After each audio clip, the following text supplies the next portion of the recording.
they say, dance for me, dance for me, dance for me, oh. I never seen anybody do the things you do before. They say, dance for me, dance for me, dance for me, oh.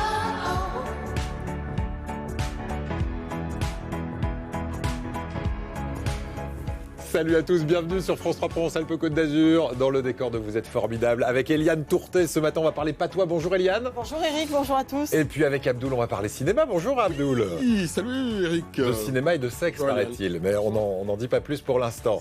Notre invitée formidable a eu peur de l'eau avant de devenir elle-même maître nageuse. Elle est aujourd'hui à la tête d'une association soutenue par Alain Bernard ou encore la Fondation Princesse Charlène de Monaco. Notre invitée formidable s'appelle Mélinda Guéry et on l'accueille comme il se doit. C'est une pirate. On va vous expliquer pourquoi. Pirate parce qu'elle fait des contes autour de l'eau pour appréhender l'eau. Pour les tout petits, pour éviter les Bonjour noyades. Abdoul. Bonjour, comment ça va, Mélinda? Ah ben ça va, je viens de débarquer à Marseille, au port de Marseille. Là, j'étais à Avignon, on a pris le Rhône et on est descendu jusqu'à Marseille. On a une partie de votre butin sur le plateau. Vous nous avez amené le coffre au trésor. C'est ça. Ne cassez pas le décor non plus en vous asseyant. Tout va bien? Oui, oui, tout à fait. Non, parce nickel. que je vous ai senti un petit peu stressé sur ce Mais coup-là. pas du tout. Ouais, je suis pas stressée. Mélinda, c'est une histoire très personnelle qui vous a conduit à devenir maître nageuse, parce que là, on blague. Mais vous aviez peur de mourir dans l'eau quand vous étiez petite, et vous allez nous expliquer pourquoi vous avez décidé, devenue un peu plus grande, de devenir maître nageuse et de créer votre propre méthode qui s'appelle aujourd'hui Aime l'eau. Mais juste avant, on va découvrir ce qu'Eliane et Abdoul ont préparé pour nous. Aujourd'hui, comme depuis lundi, c'est la suite de notre semaine spéciale langue régionale, Eliane, et on va décliner le patois aujourd'hui. Voilà, j'ai choisi ce mot-là pour revenir un petit peu sur la signification et sur l'aspect péjoratif que moi je voudrais un petit peu combattre. Voilà, parce que vous n'aimez pas trop ce mot de Non, patois. je n'aime pas vraiment. Voilà, elle nous expliquera pourquoi dans un instant. Abdoul, cinéma et sexe aujourd'hui. Absolument. 3 adolescentes vont aller en Grèce, en Méditerranée. Le film s'intitule How to Have Sex. Ouais. Voilà. Je ne comment- vous traduis pas, Eric. Comment si. faire l'amour. Comment faire l'amour, tout à fait. Ah, de Et toute j'ai un façon, petit ça. quiz pour vous, Eric, en fin d'émission. Oui.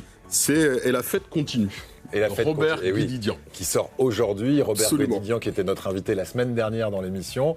Quelle chance. Ouais, c'est vrai. Et ouais. Il est très sympa. Et la fête continue, donc, qui sort aujourd'hui. Et on fera un petit quiz sur la filmographie de Guédiguian, c'est ça? Absolument. Allez. Vous êtes tous entraînés? Oui. Ouais. Moi, à fond. Hein. À fond. Ok.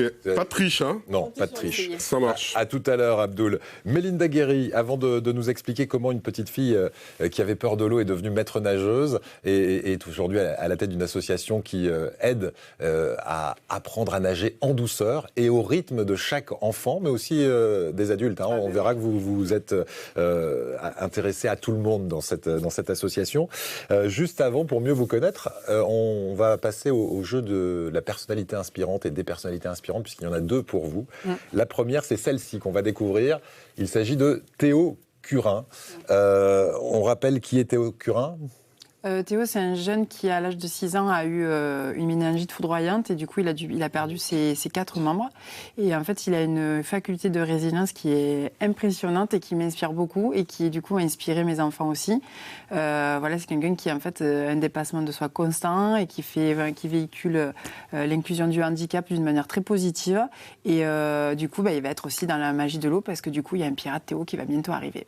Très bien. Et champion de natation handisport, Théo Curin aujourd'hui, mais aussi comédien. Ah oui, il va venir vous aider pour votre pièce de théâtre là? J'espère qu'il va me voir et qu'il va dire « Oh là là, mais elle est géniale cette fille, je vais venir ». Voilà. Parce qu'on le verra, il y a un livre pour aider à apprendre la natation aux tout petits. Il y a un conte aujourd'hui et peut-être demain une pièce de théâtre qui va tourner notamment dans les écoles.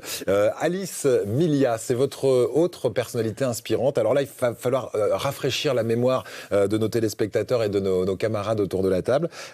Qui est-elle, Alice Milia ?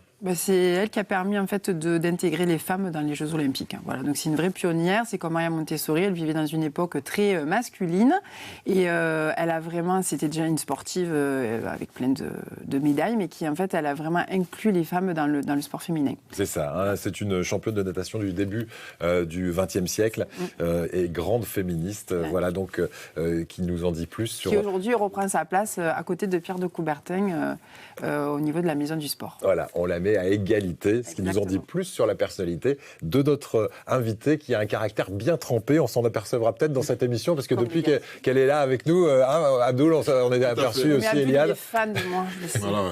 Ah oui, Abdoul est Fan numéro 1. Voilà. Red dingue. C'est devenu extrait pour moi en plus. Avant de devenir maître nageuse, et on va revenir un tout petit peu sérieux, vous étiez une enfant qui avait peur de l'eau. Comment vous avez décidé de devenir maître nageuse? Parce que généralement, quand c'est un élément dans lequel on n'est pas super... Mais j'adorais le milieu aquatique, mais c'est qu'il y avait cette injonction, à partir de 5 ans, il faut savoir nager, ça rassure les parents, tout ça. Et en fait, je suis pas tombée sur le bon maître nageur qui a respecté mon rythme. Et moi, j'avais besoin encore d'explorer le milieu aquatique de manière plus sensorielle. Voilà, il fallait pas prendre les enfants, les jeter à l'eau, tendre la perche, enlever la perche. Enfin voilà, c'est un truc, c'est une situation qui. Et je rencontre beaucoup de gens aujourd'hui par rapport aux livres qui me disent mais moi j'ai vécu ça quand j'étais enfant. Et c'est une génération où vraiment on a été jeté à l'eau et on n'a pas un super rapport avec le milieu aquatique. Et du coup moi suite à cet événement, j'ai plus du tout aller prendre des cours de natation. Mes parents étaient très respectueux de ça. Et ils m'ont dit tu le feras quand tu seras prête. Et en fait peu de temps après je retourne à cette piscine pour jouer avec mes parents et je vois un maître nageur qui m'a dit mais en fait part du principe qu'apprendre à nager c'est un truc rigolo et pour le moment je vois la sirène, un jour tu seras nager. Et ça a été le déclenchement et j'ai dit mais en fait il a trop raison. Et en fait j'ai toujours voulu transmettre et m'amuser dans le milieu aquatique et puis j'ai fait des études d'histoire parce que j'aime beaucoup l'histoire, mais je me suis un peu ennuyée. Je suis allée dans des musées travailler, je me suis ennuyée. Je suis partie en Australie, c'est là que j'ai découvert le milieu du maître nageur. Ouais. Et je me dis, mais c'est génial, c'est un métier qui est fun, qui en rencontre du monde toute la journée, c'est très polyvalent.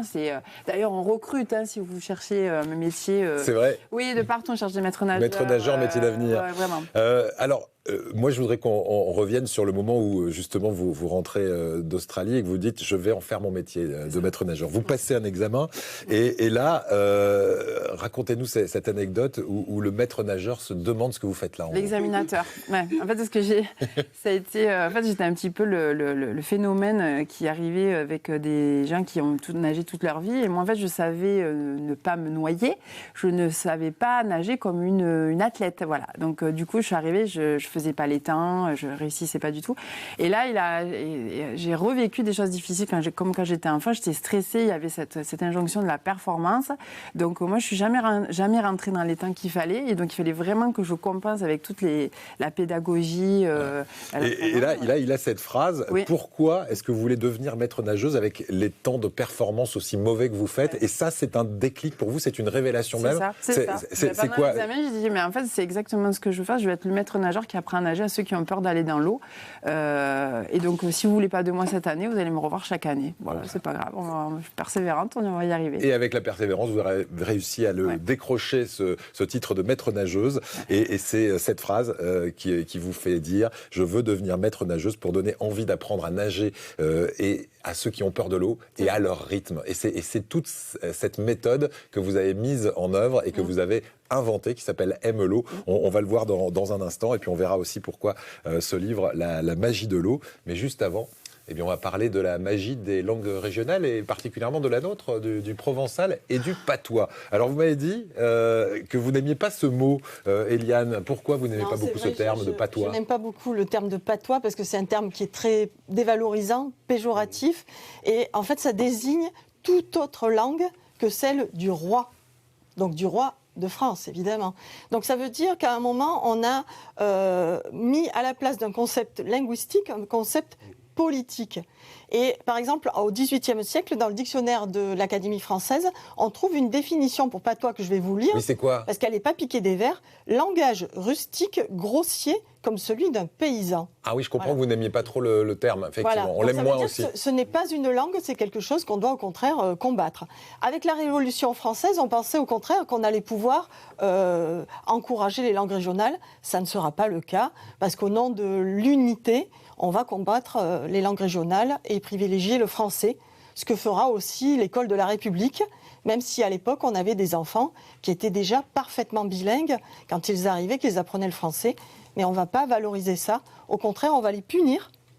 Hein, vous voyez, dans les écoles, on marquait il est interdit de cracher par terre et de parler patois. Ouais. Voilà. Alors là, on est à l'époque de quel roi? Là, on est à l'époque de François Ier. Alors là, ça démarre évidemment avec François Ier, puisque c'est l'édit de Villers-Cotterêts, on en parle beaucoup en ce moment. Bien sûr. Voilà. Et puis la Révolution française, et puis même l'école de la République. Et il faut attendre les années 50, la loi d'Exon, pour qu'on puisse enseigner un petit peu de langue régionale dans les écoles. Ouais, les années Et je ne parle pas que du 1950. provençal, je parle aussi du breton, du basque, de l'alsacien et autres. Alors, justement, comment ça se passe ailleurs qu'en France, à peu près au même moment? Eh ben, en général, ça se passe beaucoup mieux. Ça se passe beaucoup mieux. Par exemple, en Italie, mais c'est vrai qu'en Italie, l'unité italienne va se faire plus tard.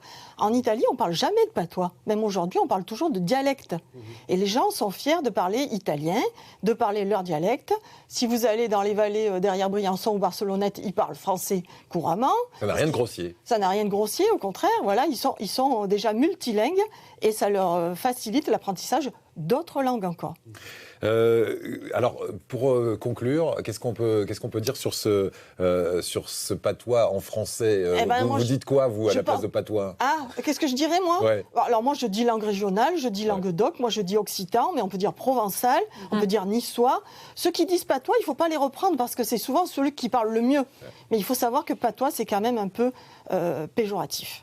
Et pour terminer sur le sujet, vous avez une petite chanson qui nous rappelle le patois? Ah ben, écoutez, c'est Massive Sound System qui, dans les années 90, a sorti un album qui s'appelait Parle patois.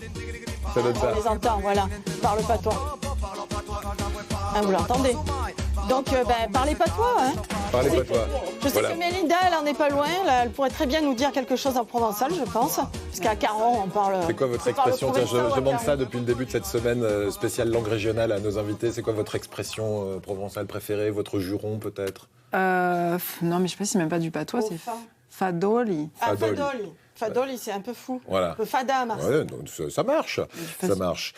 Comme chaque jour de cette semaine, à l'occasion de cette semaine des langues régionales, nous regardons un sujet en Languedoc. Aujourd'hui, c'est un reportage que vous avez tourné, Eliane, dans les alpages, on part dans le Queyras, à la rencontre d'un berger fromager. On va se régaler pendant 1 minute 30. Regardez.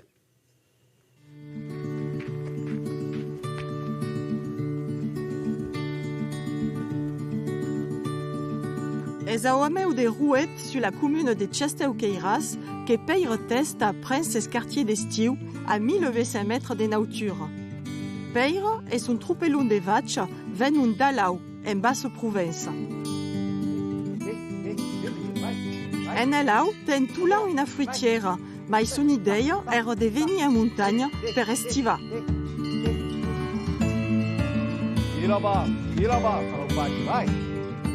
Sono dei bomberiards, des vaches del Jura. Sono des vaches qui sont bonnes parce qu'elles sont accostumées à la montagne et puis sont accostumées au maritime. Et quand il y a la pluie, craignent pas la pluie, craignent pas le gelo também. Alors c'est bien pour la montagne. Depuis 40 ans, a anni giustamente trovato un meglio di esaupaggi e la dosannata l'abbiamo trovata una qui e spero che l'aveva grumbata e che a quest'annata abbiamo cominciato a fare la montagnage.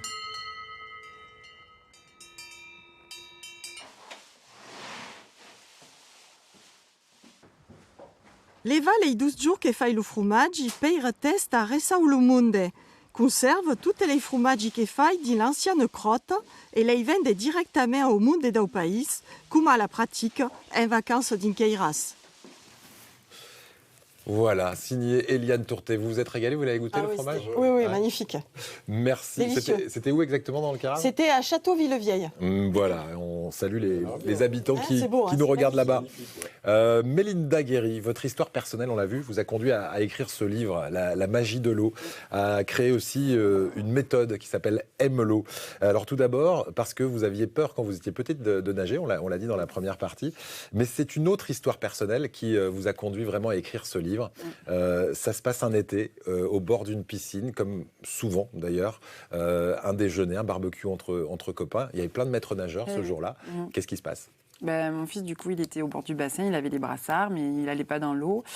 Et puis, au bout d'une demi-heure, je dis, bon, enlève les brassards. Et le temps que je change sa sœur, en fait, il a glissé. Et en fait, c'est un autre enfant qui est venu chercher un adulte pour dire, Romo est sous l'eau. Donc, on a sorti mon fils. Donc, vous voyez, même les plus aguerris dans le domaine, on n'a pas pu. Enfin, voilà, il faut vraiment pas quitter ses enfants des yeux. Il faut vraiment les accompagner pour apprendre à nager et savoir se sauver. Et voilà. Et du coup, en fait, tous les deux, on a décidé d'écrire le livre parce qu'on ne trouvait pas de support pédagogique ou de livre pour parler de comment on peut découvrir le milieu aquatique. Parce que je précise que Roméo va bien aujourd'hui. Il a manqué de se noyer, mais évidemment, on l'a récupéré. Vous l'avez compris. Donc, c'est avec lui que vous avez, j'allais dire presque co-créé ce livre. Ça n'existait pas un livre pour enfants, un livre de contes pour enfants qui aborde ce sujet de apprivoiser l'eau. Apprivoiser l'eau, puis aussi, surtout, c'est découvrir le milieu aquatique de façon magique avec des pirates. C'est ce que je fais au bord du bassin, c'est pour ça que je viens toujours avec mon chapeau de pirate.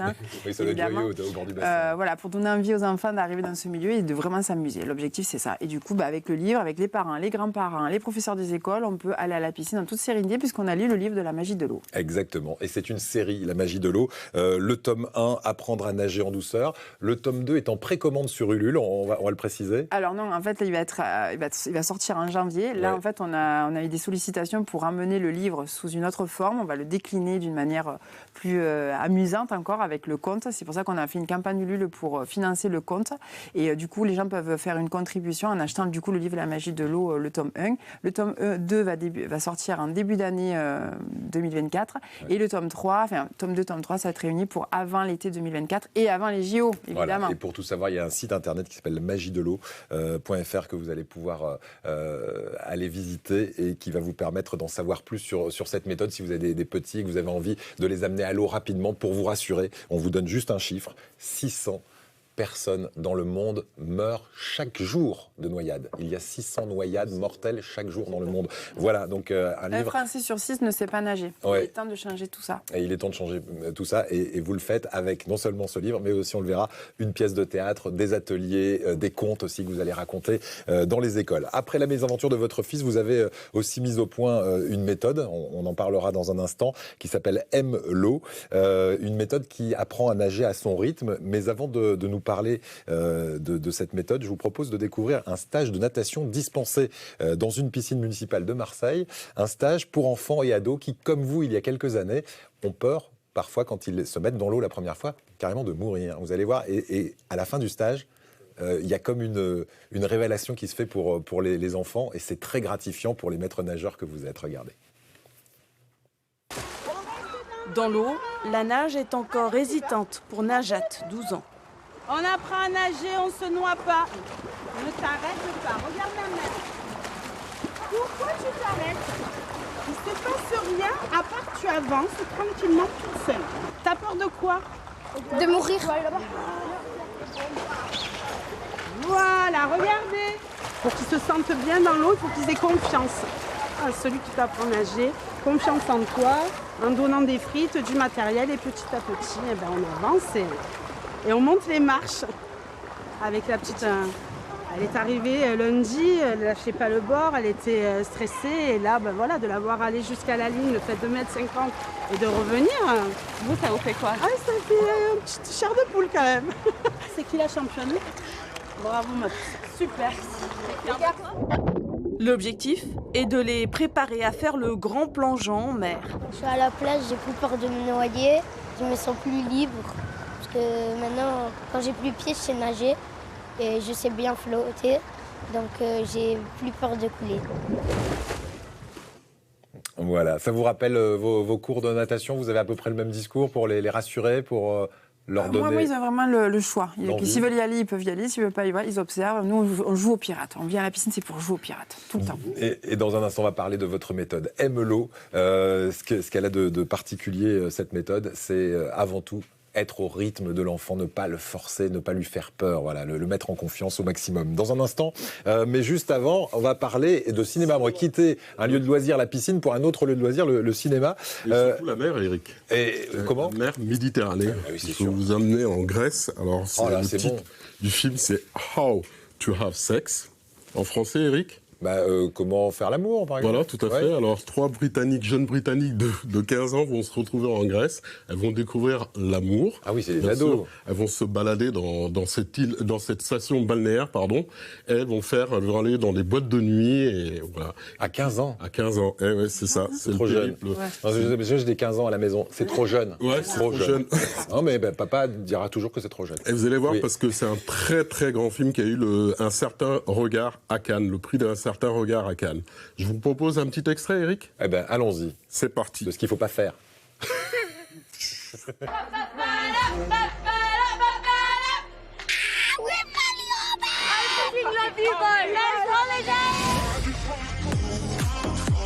Oh my god, you look insane! If you don't get laid on this holiday, then you never will. I can't die a virgin! What's your name? Tara. Besties for life, yeah? No, it's not.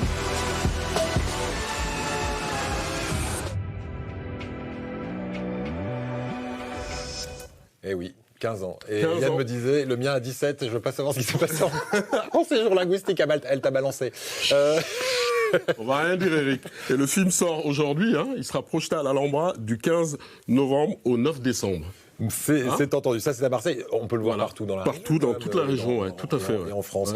Ouais. Merci beaucoup. On va terminer avec un clin d'œil à celui qui était notre invité ici même à la place de Mélinda la C'est semaine vrai dernière. Ouais. C'est Robert Guédiguian qui sort tout à fait, son nouveau film et la fête continue aujourd'hui. Et oui, la fête continue. Alors moi, je vous ai préparé un petit quiz pour Alors, gagner vas-y. cette belle affiche.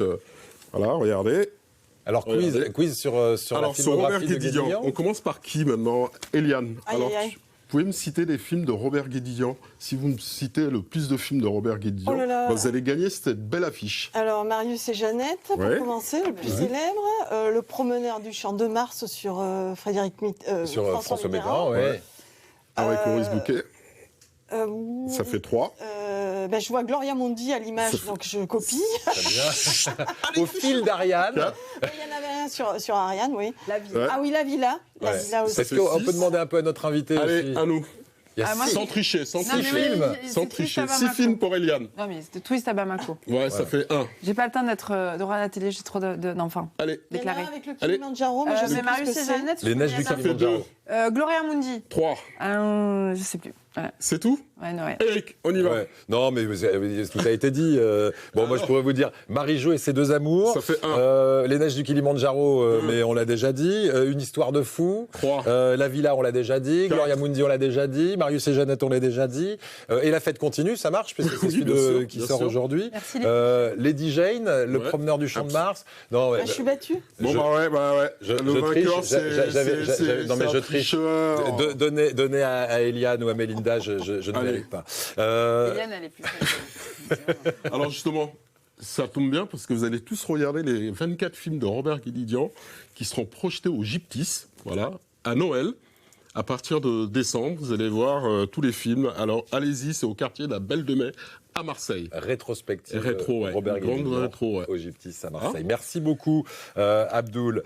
On va terminer puisqu'il nous reste 3 minutes et c'est Eliane qui emporte le morceau, l'affiche Hey et la fête Oh là continue. là, mais alors, Et- c'est magnifique. Et Désolé, Out of Eric. Sex, ça c'est pour C'est ça d'apprendre Pour à tricher. Eh ouais. Eh ouais, il a Bravo, triché. Mélinda. Voilà, Ouais, non, mais je sais, mais en même temps, faut t'avouer et t'as moitié pardonné, on est d'accord. absolument. Le secret de votre méthode pour terminer avec Emlo, c'est quoi? Respecter le rythme de chacun, c'est quoi qui fait l'originalité de cette méthode que vous Maintenant, on développez sait qu'avec le travaux des neurosciences, laisser un être humain aller à son rythme, il est vraiment acteur, il est propriétaire de son apprentissage et forcément, il va forcément aller être à l'aise. Et quand on est à l'aise, on est beaucoup plus productif et puis on est heureux. L'objectif, c'est d'être heureux.